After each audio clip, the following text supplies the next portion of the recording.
ఇక్కడ మందిరం దగ్గరికి ఎవరో మనుగురులో నుంచి ఒక సంఘబిడ్డలు పలానా దగ్గరికి వెళ్తే తప్ప ఈయన లేవటము నడవటం కష్టం, నరాలు పనిచేయటం లేదు, మంచాన్ని పడిపోయాడు, నడవలేడు. అమ్మ ఈయన వచ్చినప్పుడు ఎంతమంది మోసుకొచ్చారు? ముగ్గురు కదా.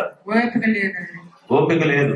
ఆటోలోంచి దించేటప్పుడు కూడా ఆటో ఇక్కడ దాకా తీసుకొచ్చి దించారు, ఇక్కడ దాకా దించారు. మనిషి నడిచే పరిస్థితి లేదు. 3వ నెల. 3 నెలల్లో మరి చేతిలో కర్రలు ఉన్నాయా? కర్రలు ఉన్నాయన్నా? కర్రలు లేవు. ఆయన కాళ్ళ మీద ఆయన నిలబడ్డా? మేము ఎవరైనా పట్టుకొని నిలబెట్టామా? ఆయన నిలబడ్డా?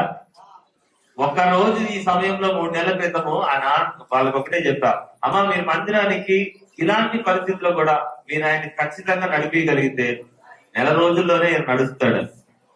అమ్మ అవునా? 1 రోజుల్లో మనిషి కర్ర పట్టుకొని నడిచే స్థాయికి దేవుడు తీసుకొచ్చాడు. కర్ర పట్టుకొని నడిచే స్థాయికి తీసుకొచ్చాడు. ఈ రోజు 3 నెలల్లో ఆయన ఏ కర్ర లేదు. ఉందా?